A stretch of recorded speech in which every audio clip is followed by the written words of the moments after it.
And there's something I do not like about your presidency, though. There's something I do not like about you being Mr. President and Madam being Madam First Lady. I think it's the fact that I miss years ago just texting to say, Bong and Lisa, please send me Ilocos Bagnet. You never fail to do that. Mr. President, this is for you. Madam First Lady, this is for you, especially the first song. This is what you requested for. I'm happy to be here, sir.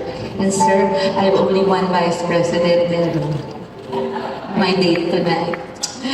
Mali your choice, no? Sorry, okay, let's move on.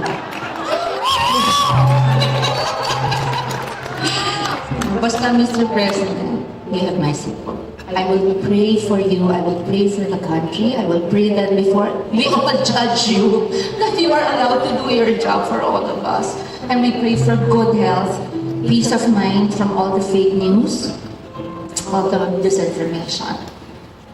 May God be with you every single day, Mr. President and Madam First Lady. Not Vice President, kasi Madam First Lady. No, but that's my Vice President, my date. Just reiterate.